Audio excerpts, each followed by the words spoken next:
Welcome to Praxis. I'm Olivia Rousset. I'd like to welcome our audience here in Sydney, as well as those watching on APAC, online or listening on the radio. Today we'll be discussing development in the private sector. On our panel, we have Eugenue Zhukov from the Asian Development Bank, Gavin Murray from the International Finance Corporation, and David Shearer from the Australian Centre for International Agricultural Research. For men and women throughout the developing world, the chance to run a business or get regular employment can offer a way out of poverty and hunger. In almost all developing countries, most new jobs are created by the private sector, and developing countries now represent about half of all global growth. Yet over 500 million people still live on less than $2 a day, and increased growth doesn't always translate into benefits for the majority of the population. Special care needs to be taken to make sure that private sector growth is inclusive of the poor and that proper regulatory frameworks are in place. Pacific Island states face a number of challenges when it comes to private sector development. Their disparate and relatively small populations mean that the cost of providing infrastructure and public services are greater. These unique challenges and the future of the private sector and development in the Pacific will be the focus of our discussion today. I'd like to start with asking all the panellists a question about the role of the private sector in development generally, the role it's played in places other than the Pacific, and then to tell us how it's different in the Pacific. I'll start with you, David. Thanks very much. I think we do face significant challenges in the Pacific that are unique to the Pacific. I work for an agency that's focused on international agricultural research, and we've seen over the last few years the focus on food security globally and the impacts that limited food security has on livelihoods and poverty. And so our ambition is to improve livelihoods through this food security. We've seen since the Green Revolution in the 60s, increased productivity, interactions with markets, particularly in Asia, leading to improved livelihoods. Those same conditions in the Pacific don't exist, where the rapid transformation of markets create opportunities to link in and utilise innovation that comes out of research. So I do think we've seen rapid transformation in markets, particularly in Asia, aligned with productivity growth in agriculture, but those things don't align as significantly in the Pacific as we see in other countries. Gavin. Thanks, Olivia. Basically, there are three elements that are required for effective private sector development. They are access to markets or market creation. The second is entrepreneurial spirit, and the third is the enabling environment within the economy or the country. And I think in the Pacific, what we have has been highlighted both in Olivia's introduction and by David is the market is really the deficient element. We do have the entrepreneurial spirit. We've been working on the enabling environment, but it's really that access to market and the scale that really is inhibiting the private sector. Mm-hmm. And Eugene. Thank you, Olivia. I work for the Asian Development Bank, and we have 67 member countries. And these member countries include some of the most dynamic economies in the world in mainland Asia. There we see that private sector leads economic growth and contributes to reduction of poverty quite fast compared to historical comparisons. Now, if we look at the Pacific, we see a different situation because, as Gavin mentioned, the markets are small. These islands are far away from the main larger economies. It is very often very expensive to do business in these countries. And quite often it is left to the public sector actually to pick up a slack. And as we all know, public sector is not the most efficient way to develop economies. As usual, when we're talking about the Pacific, we're talking about a wide range of places with many differences. Could you, Eugene, draw us a picture of, say, somewhere like PNG and the situation that exists there for private sector investment, and somewhere like Nauru, or a smaller country? Thank you, Olivia. Again, so for us, when we say Pacific, we mean 14 countries, and this is a very diverse region. We have countries like Papua New Guinea, which have about 6 million people or more, and we have a country like Nauru, which has probably less than 10,000 people, and then everything in between. And obviously the issues which are facing private sector are quite often different. If we talk about Papua New Guinea, we can see a potential for private sector development to play a very major role and relatively fast in economic growth and development. But when we talk about smaller countries, it becomes a bit of a challenge, and it's to see how the private sector can contribute to economic growth in a very substantive way, very fast. And we think that we need to be different and innovative if we're to solve this riddle. Papua New Guinea has great wealth of resources as well, doesn't it, comparatively? What about infrastructure? Is that physical infrastructure, roads, ports, things like that? Are there the basic conditions necessary for private sector investment? I think in many of the countries in the Pacific, infrastructure is a big issue. Because for people to get to the market, they need information. They also need the means to get to the market, like roads or airlines or marine transport. And quite often it's either absent or very deficient. And the Asian Development Bank is actually working quite hard actually to change the situation because we feel it's very important for the private sector development. And then what about other sort of infrastructure, other frameworks that need in judiciary or other areas? What needs to be done, or what range of things are there that need to be set in place? Well, Olivia, we think legal and regulatory environment for private sector is very important. We deal with the countries with the limited capacity to implement laws or administer regulations. So I think it's quite important for us to make sure that these laws and regulations are updated and simplified as much as possible, and also harmonized across different countries, region as much as possible.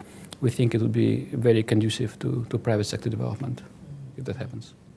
You mentioned innovations earlier. You said there was a need for innovations in the Pacific. Can you flesh that out a bit more and give us some examples of what you're talking about?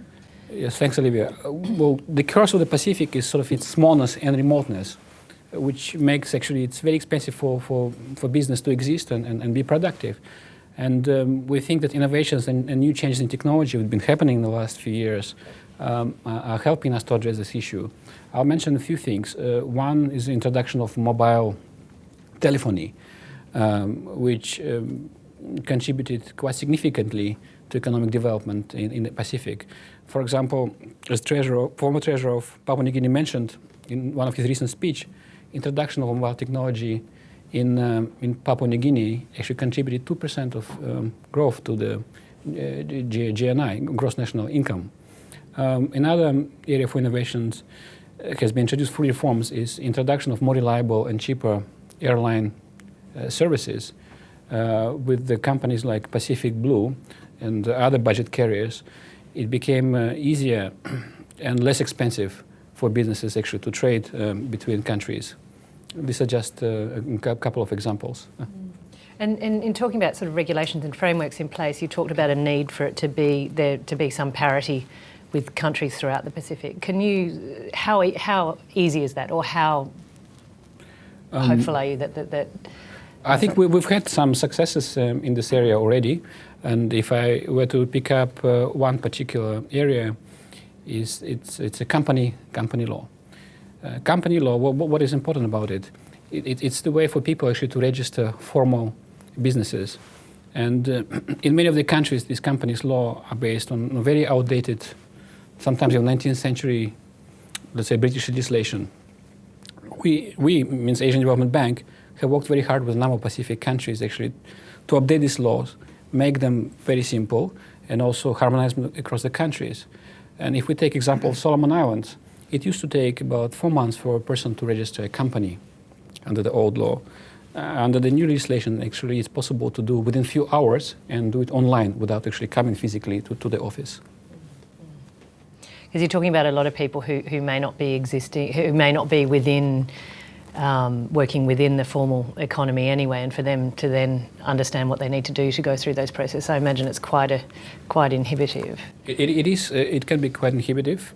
In the Pacific, especially in larger Melanesian countries, substantive part of populations outside of the formal part of the economy, and we want to make it easier for them to be part of this economy, simplifying laws and regulations, and also providing education to people on how to use these new laws and regulation is very important. It is something which we're focusing on. Gavin, I'll move on to you. Thanks, Eugene. Could you give some examples of opportunities that could be created to foster private sector investment in the Pacific?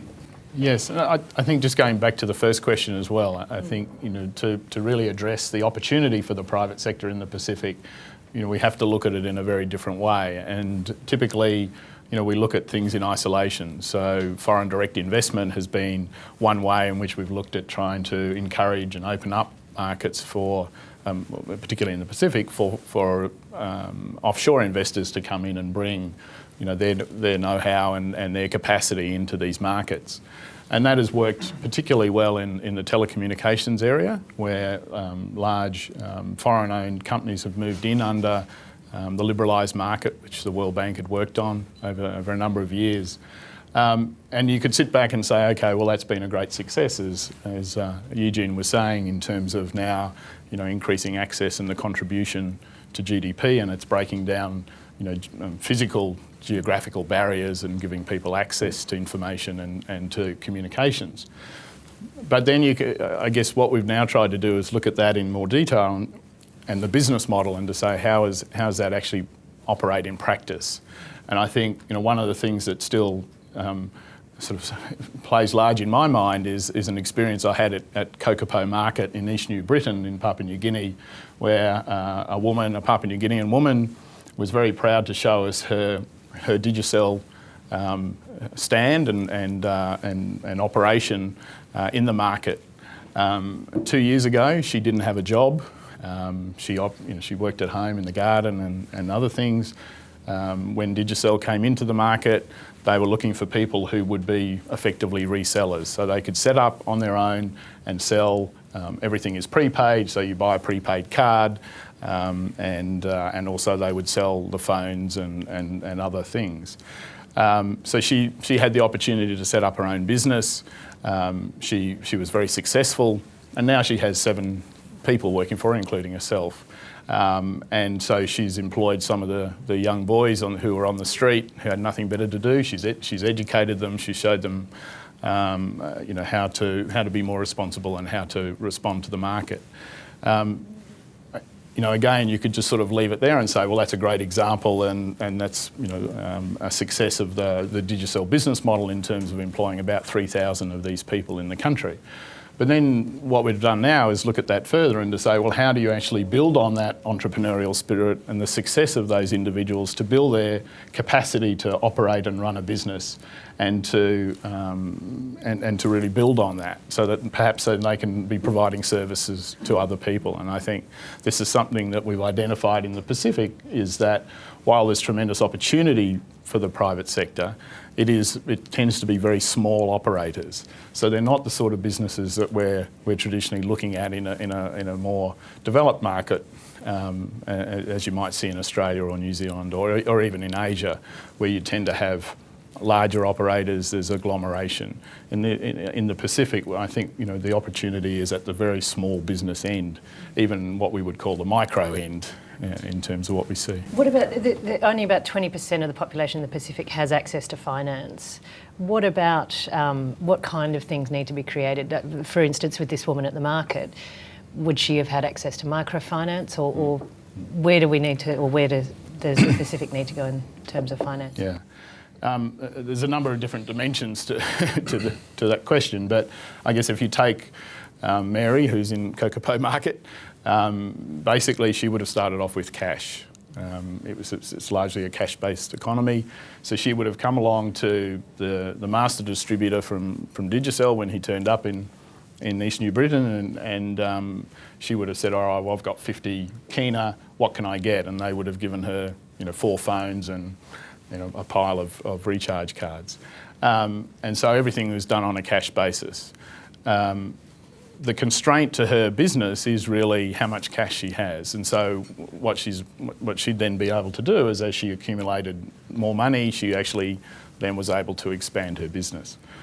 What we're now seeing is the opportunities with microfinance to be supporting those small, largely informal sector operators. And so by supporting, and there's a number of them in Papua New Guinea now, by supporting them to come in and look at again, connecting them to these people and saying, look, here's an opportunity for you. There's another example in Port Moresby, a woman who lived in one of the settlements, who had access or took out an initial loan of 300 kina and to set up a stall in the local market in the settlement there. She is turned into one of their best customers and is now has borrowed enough money to buy a taxi cab. Husband was unemployed, he now drives the taxi cab. She's got enough money to pay the school fees, to feed the family, and even though it's quite a small thing, you can see the pride on their faces that they've actually achieved this and had this opportunity. So there is a real role for microfinance, and it's probably not microfinance in the typical way in which we think about it, or how you might see it playing out in India or other places. It's, again, you have to sort of design it to fit the market need. What about creating opportunities for a wider market in the Pacific rather than just... Yeah, I guess if you look at these economies, while we see the opportunity and we're trying to promote the opportunity for the private sector, at the end of the day, the private sector isn't going to be necessarily the dominant engine of GDP and growth. And so other components, aid will probably in many countries be a very important component of their economy for the foreseeable future. In some of these countries, remittances are a big component and contributor to GDP. And so I think, in those cases, they're actually effectively exporting people. So I think you look at where some of these people are, there's as many Samoans and Tongans living in New Zealand as there are in Samoa and Tonga. So you can't disconnect, if you like, Australia and New Zealand from the Pacific. And I think, again, we look at it in perhaps traditional terms of saying, well, where's the trade? Why aren't we promoting more trade? But I think we still need to look at that in a different way. In this case, how do we create opportunities in terms of perhaps successful private sector companies who are operating in the Pacific? Maybe they need access to Australia or to New Zealand and vice versa. And I think one area we were talking earlier with David about is in agribusiness. So you see, agricultural produce coming into Australia or New Zealand from the Pacific Islands, and it's a very, very small part of a company's supply chain. But in terms of the impact on the ground in the country that it's coming from, it's huge. So I think we also have to, put a sort of different lens on how we look at breaking down some of those barriers to create those linkages. Mm-hmm. Well, on that point, I might move on to you, David. Could you talk about the role of Australia and New Zealand in fostering private sector development in Pacific? Yeah, let me just touch on something that I'm picking up, particularly around innovation. And innovation seems to be a key component around economic development. And I was just sort of reflecting on the use of mobile phones and the influence that it's had. It reminded me, probably about 5 or 6 years ago, I was in Nusa Tenggara Barat in Lombok in Indonesia, a region in Indonesia that's significantly affected by poverty, significant issues to climb out of that. And I was in a fairly remote location, and we'd done about 5 years worth of research in Vietnam about producing lobsters, live lobsters for the Chinese market and connecting Vietnamese producers with the Chinese market. And we had this concept or idea about using some of the innovations from the research that had improved productivity in Vietnam, linked to a really successful market and grown a significant industry in Vietnam. And we had some ideas about utilising the natural resource capability in Indonesia as well. And we were just establishing some supply, increasing productivity, introducing some new technology. And I can remember talking to one of the farmers, and one of my concerns was about the disparity between the market price paid to him by a trader in comparison to the flow-on effects through to the market. And I said, just give me some insight in terms of how you get your market information. And quick as a flash, he pulled out his mobile phone and he says, oh, well, my friend lives in Lombok and I have another friend in Bali, which is another point in the supply chain, and I just ring both of them when the trader comes. And the trader will come and say, I'll give you 7,000 rupiah. And I'll say, no, I spoke to my friend this morning and I know it's 14,000 rupiah in the market. So it's just an insight in terms of where technology that we're establishing or microfinance systems play a really important role in that connectivity to market that we talked about earlier. But those two examples I gave, both in Vietnam, very close to the southern Chinese market, Indonesia, the link to Lombok, to Bali, the kind of air services that are provided into southern China and the burgeoning market in southern China, it's not necessarily the same case that we have in the Pacific in terms of that connectivity to market, infrastructurally, logistics point of view. And so there are those other challenges that the Pacific faces.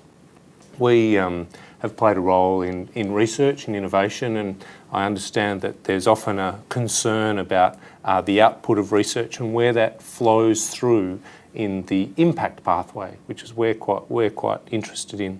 And for us, the impact pathway and what we're judged on is not about the research output, the growth of a lobster in a faster way, the production of more cattle in Bali, a whole range of rice issues around productivity. What we're judged on is how that influences livelihoods over the longer term. And it's really the connectivity that we have between research and innovation and the output of that research that has to link substantially to private sector investment, to development agencies, the coordination of those development agencies, that we are able to utilise research outcomes and the provision of information in those outcomes to really have a long-term and sustainable benefit on livelihoods at a broader scale. But those challenges are so unique in the Pacific. We've got really substantial research outcomes around the breeding of particular root crops and varieties, the production of reasonably high value products that have some engagement with international markets, but there's such a limitation and challenge in linking to those markets, whether it be Australia and New Zealand, whether it be further afield, or even more importantly now in the Pacific is those regional markets that we can start to interact with and producers can start to interact with. And it's those kind of technology linkages, mobile phone services, credit, the airline services that we need to think through in terms of how innovations provides a benefit for those linkages into market. What about everyone sort of talked a bit around this, but the public-private partnerships and how important that is in the Pacific compared to other places. Could you talk a bit about that? Yeah, the public-private partnership or public-private alliance, or depending on the description, is really critical in terms of this impact pathway, this utilisation of outputs through to the delivery of results that have a livelihood impact.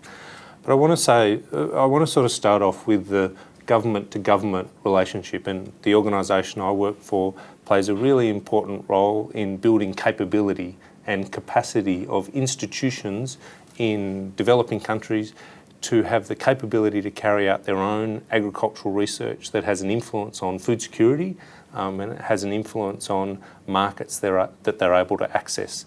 And we really pride ourselves on capability development of agricultural researchers, agricultural economists, agricultural policymakers to have that long-term benefit. And we've recently done some work looking at research to productivity, to food security and livelihoods, and looked at the benefit of that investment, the investment that we make in research. And you can actually break down the components of the research, the input that you make into research.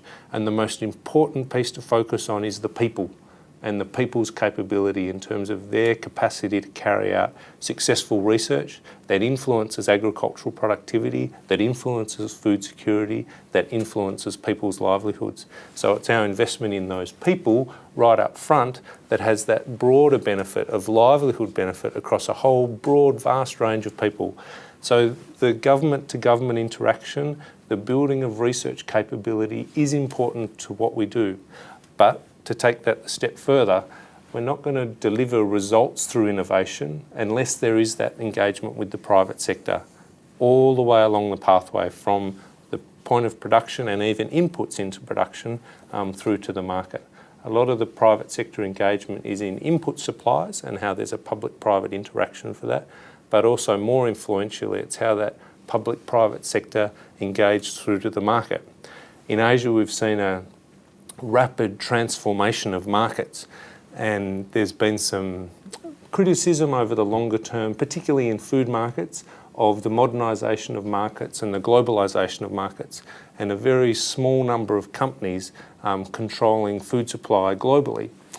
But what's interesting to note in recent analysis that's been done when you look at the question of food security, and food security is about not only the volume of food, but it's about people's ability to access that food, and it's also about that food being able to provide the right balance of nutrition, that the modernisation of markets actually makes the chain much more efficient to deliver to food secure populations.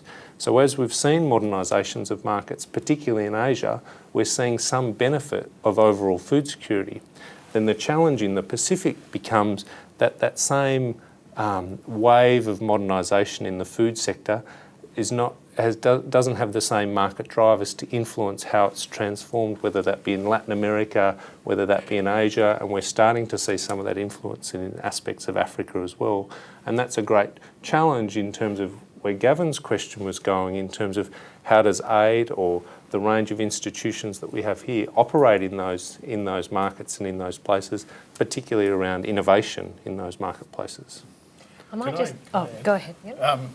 I guess one thing I just wanted to pick up on what David was saying is, I think sometimes we have to be a bit careful on terminology, and public-private partnerships conjure up different images to different people, and what we often find is if you go and talk to governments in many of these countries, they've heard or they've seen something about a public-private partnership, and it's either it'll either be a good experience or it may be a bad experience. And I think what we're actually looking at in the Pacific is more this concept of partnership and looking at the value chain and saying, well, where does it make sense for the private sector to play a role in delivering what might usually be a service provided by the public sector, or in this case, in some cases in the Pacific, where the public sector has stepped in to fill a gap.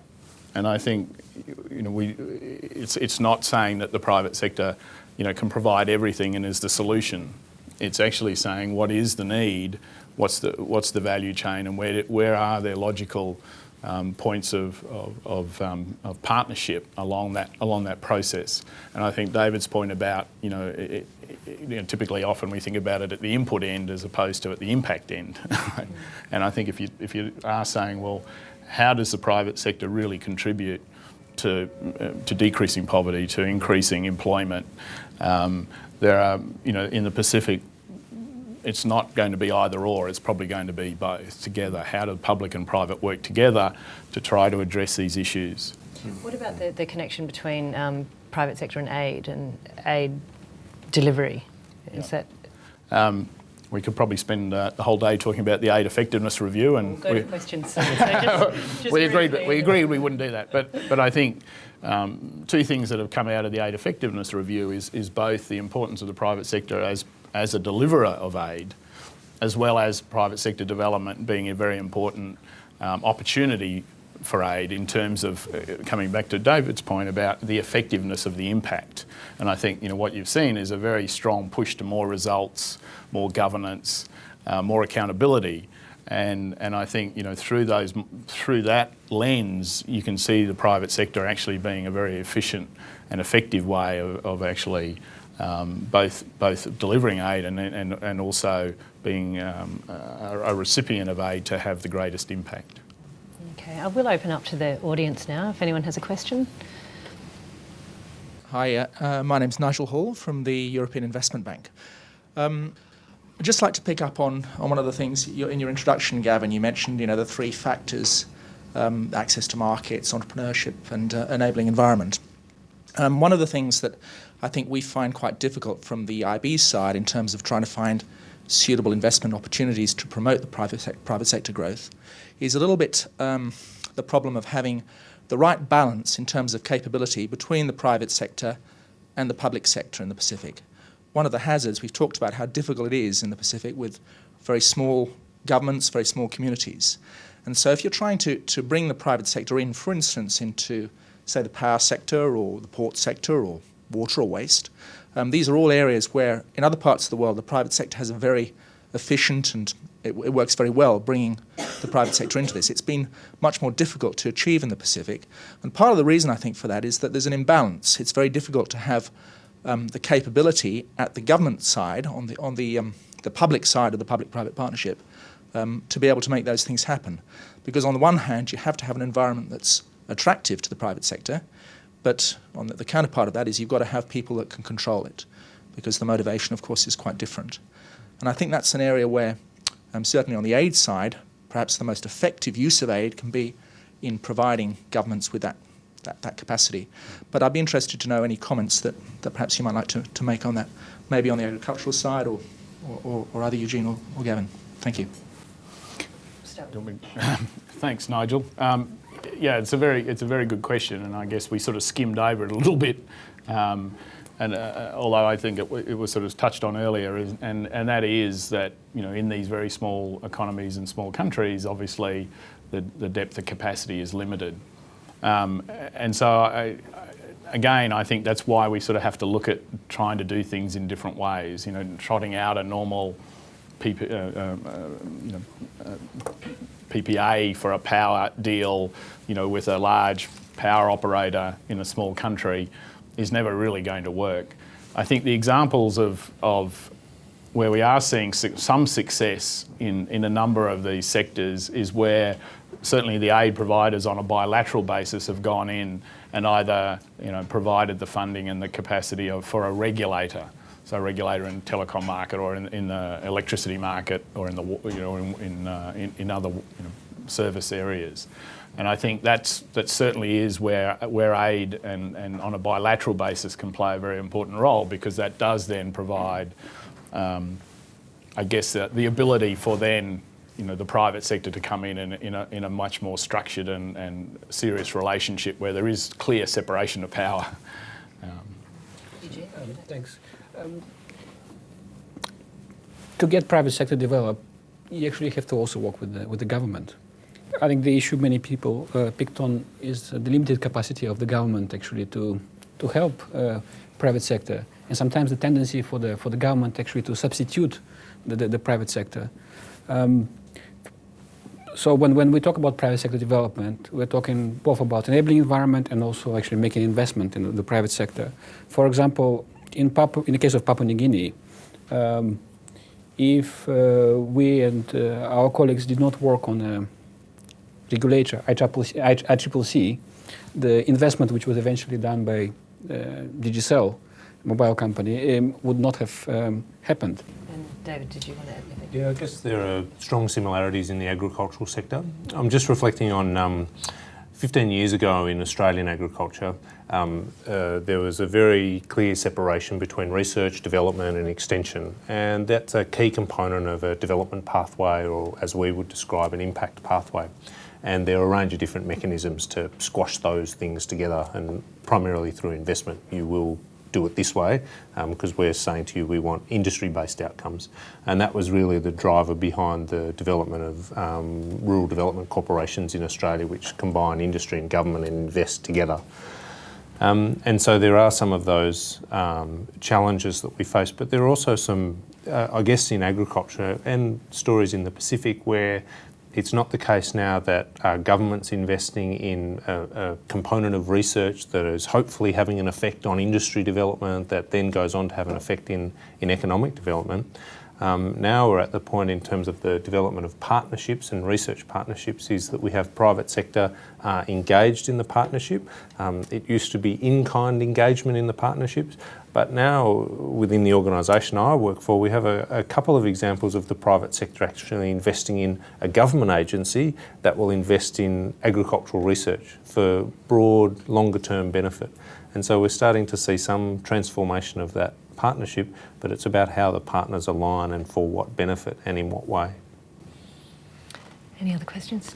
Over here. Hi, my name is Tobias Huck. I'm an economist with the World Bank. I guess I spent a couple of years in the Solomon Islands, and in the time that I was in the Solomon Islands in Honiara, you saw real private sector development. You know, just over the space of a couple of years, you saw some of the fastest rates of economic growth in the Pacific. And you just saw around you a whole bunch of businesses springing up in Honiara, improvements in infrastructure, improvements in services. But what was really driving that was not the normal drivers of development. It wasn't the emergence of an export manufacturing sector. It wasn't the emergence of a call center industry like you see in Asia. No, it was growth in government spending, and it was growth in donor spending, combined with a booming logging sector as well. So there was a bit of, like, I guess, genuine, what we like to think of as genuine private sector growth as well. But you know, the majority of this growth was coming from the growth in aid and growth in government. And I think that's a really fascinating model, because it says that there's different ways of achieving, you know, improvements in living standards, improvements in incomes, that we might need to be thinking about in the Pacific. And I was just wondering, do you think that that model is a useful model, and do you think there's any lessons that come out of that experience? Eugenue, you've just returned from the Solomon Islands, have you? Yes, Olivia, I have this very interesting question. And I guess we're talking about Solomon Islands in particular, that economic development or fast economic growth because of the expansion of aid and because of the presence of regional mission there, I think it provided an important role during difficult time which the country was facing at that particular period. But I personally think that if we're talking about long-term development, the sustainable model should rely more on the private sector. And sometimes maybe in the countries like Solomon Islands, it's difficult and it's very narrow-based. For example, right now, the economic growth in Solomon Islands is doing quite well because they're doing unsustainable logging. Yeah. But I think we still need to look for the ways to look for sources of growth. And also, as I mentioned earlier, try to overcome the difficulty, the basic difficulty, which is remoteness of the Pacific and the smallness of the market, by engaging with innovative technologies and bringing these markets closer to the larger economies and promoting regional integration. Gavin, how do you see the balance playing out? Yeah, I guess probably going back to what I said earlier, I think what we need to do is look at the aid presence and the government growth and expenditure as being opportunities for the private sector to build and to create sort of businesses which are service providers, if you like, to the aid business or the government business.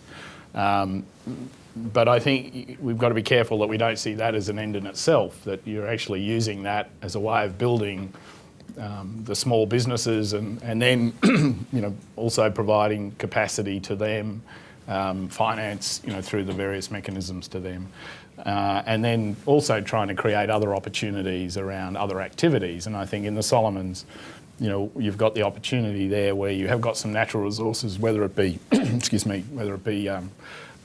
minerals or fish, where the typical model is for a large foreign operator to come in and gain access to those resources and bring their capacity and their knowledge to the benefit of the country in terms of gross GDP.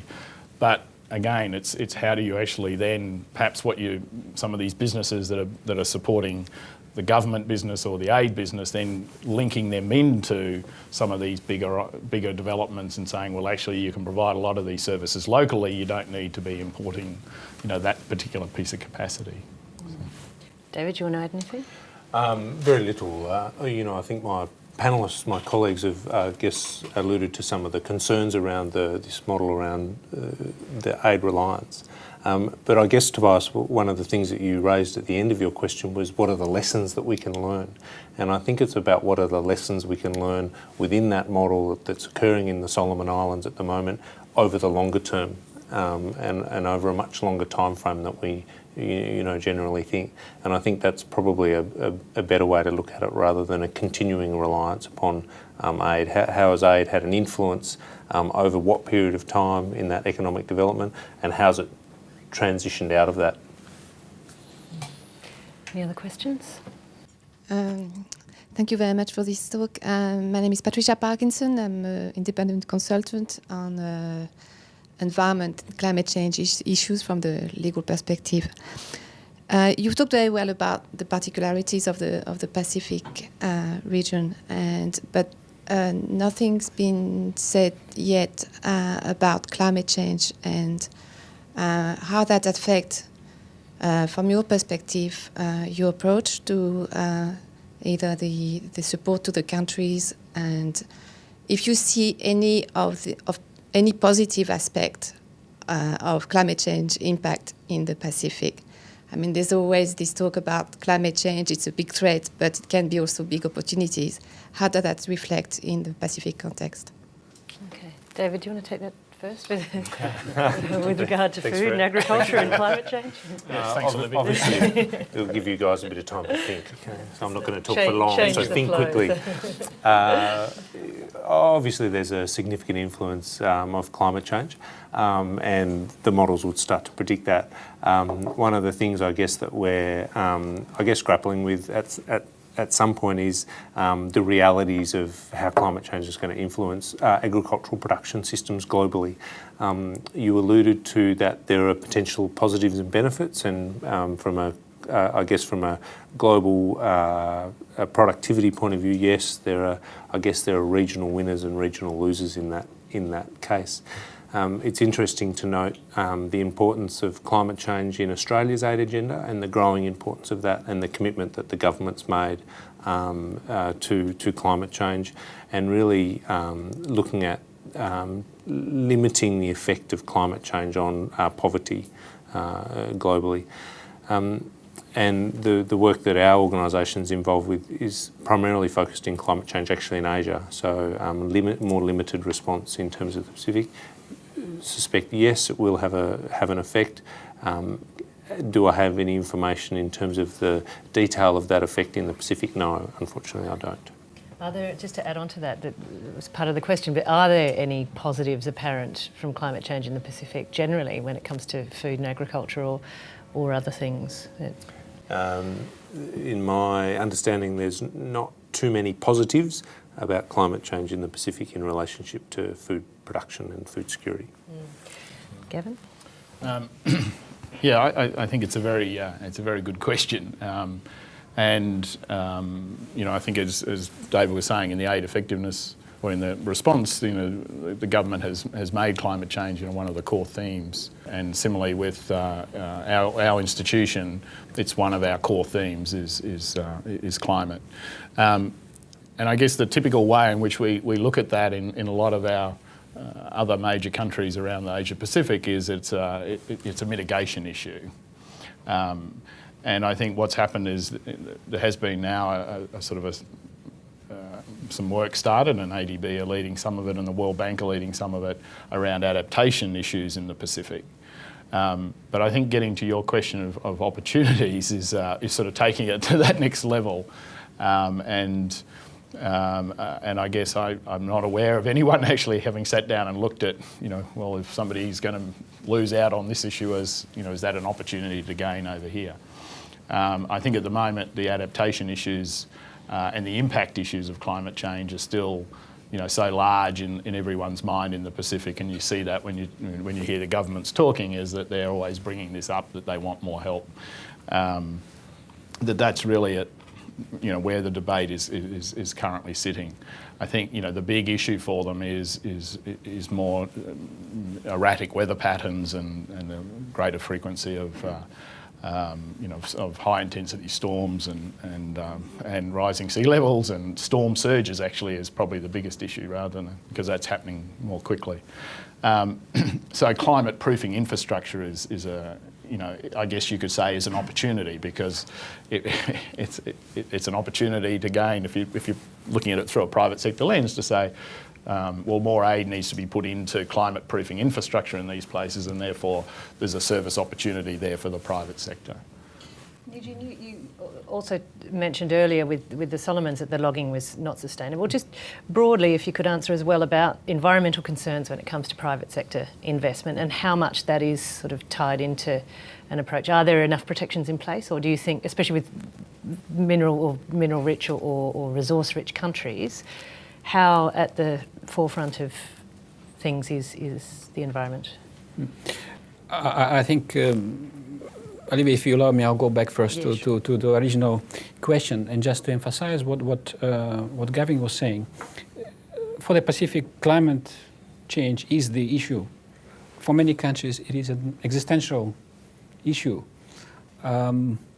Yet, I mean, when we talk about global debate, climate change, and also when we talk about millions and billions of dollars which have been committed to this area, the largest portion of this money is being devoted to climate mitigation. But in case of the Pacific is a taker, is a recipient of the results of the climate change. It does not generate a lot of pollution itself.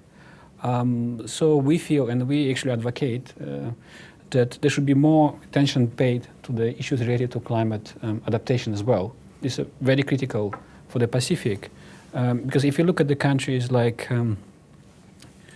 Tuvalu or Kiribati, you could easily imagine that if the current trends continue, they will cease to exist in 15 to 20 years. So what do you do about that?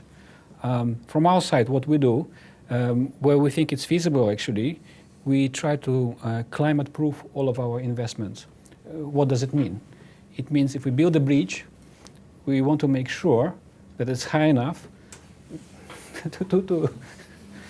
to survive the climate change, and so on and so forth. Or if we put an electrical line, we try to make sure that it's sufficiently far away from the shore that it will not get submerged. But another issue is which we haven't talked about, is probably educating and preparing people for climate change. Maybe in some places, in some countries in the Pacific, the solution is to educate people and make sure that they have access to labor markets elsewhere, should some of the dire predictions come to be true. Coming back to Olivia's question, environmental situation in the Pacific countries and logging, I think it is a serious issue which we all need to think about carefully. For example, in the case of Solomon Islands, the logs, they may run out pretty soon, the forest, which is suitable for the hardwood and which is being now logged out. So then what happens after that? How will the economy grow? I think this is the questions which we're all asking ourselves, and our colleagues, I know, asking the same questions as well. To talk more about this mineral development, yes, there are 3 or 4 countries in the Pacific which are benefiting quite a lot right now from the natural resources boom. We can talk about Papua New Guinea and LNG project. We can talk about Timor and its petroleum reserve funds, and we can also talk about Solomon Islands and logging. But quite often, actually, these projects are a bit of an enclave projects. Yes, they provide a lot of investment and economic growth, but quite often they don't provide a lot of employment, because these are capital incentives in industries, and quite often the kind of employment they provide actually forces the countries to import labor from outside, because there's no sufficient skills within the countries themselves to avail of these opportunities. I think this is also one of the important areas which we all need to think about. Thanks. Thank you. Maybe can I just add a little bit more? I had a little bit more time to think. But I guess it sort of does play on the logging issue in the Solomons, is if you actually turn that around and say, well, is there an opportunity there? And is that related to climate change? Because of the way, I mean, there are markets now for reforestation and using carbon credits as an incentive. And I think, you know, what we've seen in the Pacific in a number of countries where they have looked at this is that it sort of touches on Nigel's point before about the capacity of the government to deal with this. Is, you know, you have to have to get into the UN scheme, you know, you have to have a designated national authority, and in PNG I think there was 5 different departments claiming they were the designated national authority for obvious reasons. And then, you know, there's been other issues emerging in forestry related transactions in a number of countries which are not clear about why these concessions being given out. Is it for carbon reasons, or is it for logging reasons? So I think, you know, we often sit back and are fearful to go into that debate because of all of these uncertainties. And I think, again, it's probably where in the Pacific we need to be a little bit bolder and a little bit more innovative to go in there and say, well, actually, how would you make this work? How could you use, the global carbon market as a driver for reforestation in Solomon Islands? And then how do you bring the landowners and the small business into that as well? And so I do, maybe that's the opportunity, and we just haven't got there yet. Thank you. Probably got time for one or two last questions. Before I come back to you, Nigel, I'll just come to Kirk. Thanks, Olivia. I'm Kirk Huffman. I'm an anthropologist. I'm a member of the scientific committee of the Musée de Tahiti des Îles and Museum of Tahiti and the Islands in Tahiti in French Polynesia, honorary curator of the Vanuatu Culture Centre in the Western Pacific, and a few other places over here in Australia. The recently deceased and much lamented director of the Museum of Tahiti and the Islands in Tahiti told me in 2006, le développement nous tue. Development is killing us. And there's good development and bad development. And I just like to humbly ask your organizations to bear in mind the fact that Pacific Island populations, as you're all well aware, are very different from other areas of the world. The best studies done on this medically have been done by the French and published from Noumea in 1996. And they say that ethnically, Melanesians and Polynesians, particularly Polynesians, are ethnically susceptible to the extremely rapid development of diabetes type 2 if they leave a traditional lifestyle and a traditional diet for a Western lifestyle and a Western diet. And the recently published worldwide studies of diabetes, published at the end of last week by The Lancet and available online now, indicate that. Unfortunately, what tends to be happening in many areas of the Pacific, the kinds of developments that are taking place are promoting these Western-type lifestyles and diets. In a way, down the pipeline, it's a type of benign genocide. This is what you're actually supporting, because when people leave a healthy lifestyle and a healthy diet for a lazy lifestyle and a crap diet, because the kinds of things that are happening, the kind of food that's going into the Pacific, as supposedly promoted as a better diet, kills people, and it's killed friends of mine. And so can I please ask your organizations to think about that sort of thing down the pipeline? If you're promoting development, make sure that the things that are dragged along with it are good. And also, can I please ask your organizations to possibly rethink the definition of poverty? I know populations in the Western Pacific who, if they were getting $2 a day, would think they were like kings. Because there are populations who can get by without money. And I know populations that refuse to use money because it has a disease associated with it. It's an addictive drug. And the basis of the valuation of money overseas is unstable, as many people have found out. And it hasn't finished yet. So sustainability and protection of traditional land rights that mining companies need to look after. I actually don't know of any really good mining operation in the Pacific that's helped grassroots people. Sorry, out of time, just Kirk. yes. That's a yes, few thanks. points for us to talk. We were actually discussing earlier the dietary effects of import-based foods. Do you want to talk a little bit about that? Yeah, thanks very much. I guess the one thing I want to say is, yes, we totally understand this point that you're making, and sure, we can make some statements around what food security means globally. The important feature that's really developing in the food security debate and the context of food security is really around the effect of the cultural issues around food security. And I hear it in most countries that we work in Asia. That's particularly important particularly to Indigenous communities. But the strongest message we get about this work is in the Pacific, and the messages that we get back from the people that we interact with, the people that we set our research strategies and agendas with, is significantly influenced by that cultural setting. And I suspect that ACR as an organisation is putting more investment into research on traditional root crops and other forms of diet rather than alternatives in the food supply that others may be promoting around cereal-based crops. So your message is being heeded, and we think that we are doing something about that on the right track. And just on the other point, perhaps, about poverty and relative poverty, perhaps not everyone, I think Kirk's point is not everyone needs to be encouraged to move into more of a market-based economy where they can, in quotation marks, improve themselves. But where are you on that, Gavin, first? Well, I think I'm glad Kurt made the point, because I think, sometimes, we do forget the impact of what development does bring, and often it's the unintended consequences, I guess, is how I'd put it. I guess in my mind there's a couple of things that play out here, and one is obviously a definitional issue and what you how you define poverty, and I don't profess to be an expert on that. I guess the way I look at it is to say that what we see in the Pacific is obviously not the poverty that you see elsewhere. Right? It's not the poverty you see in Bangladesh. It's not poverty, but if you ask those people, what would they like?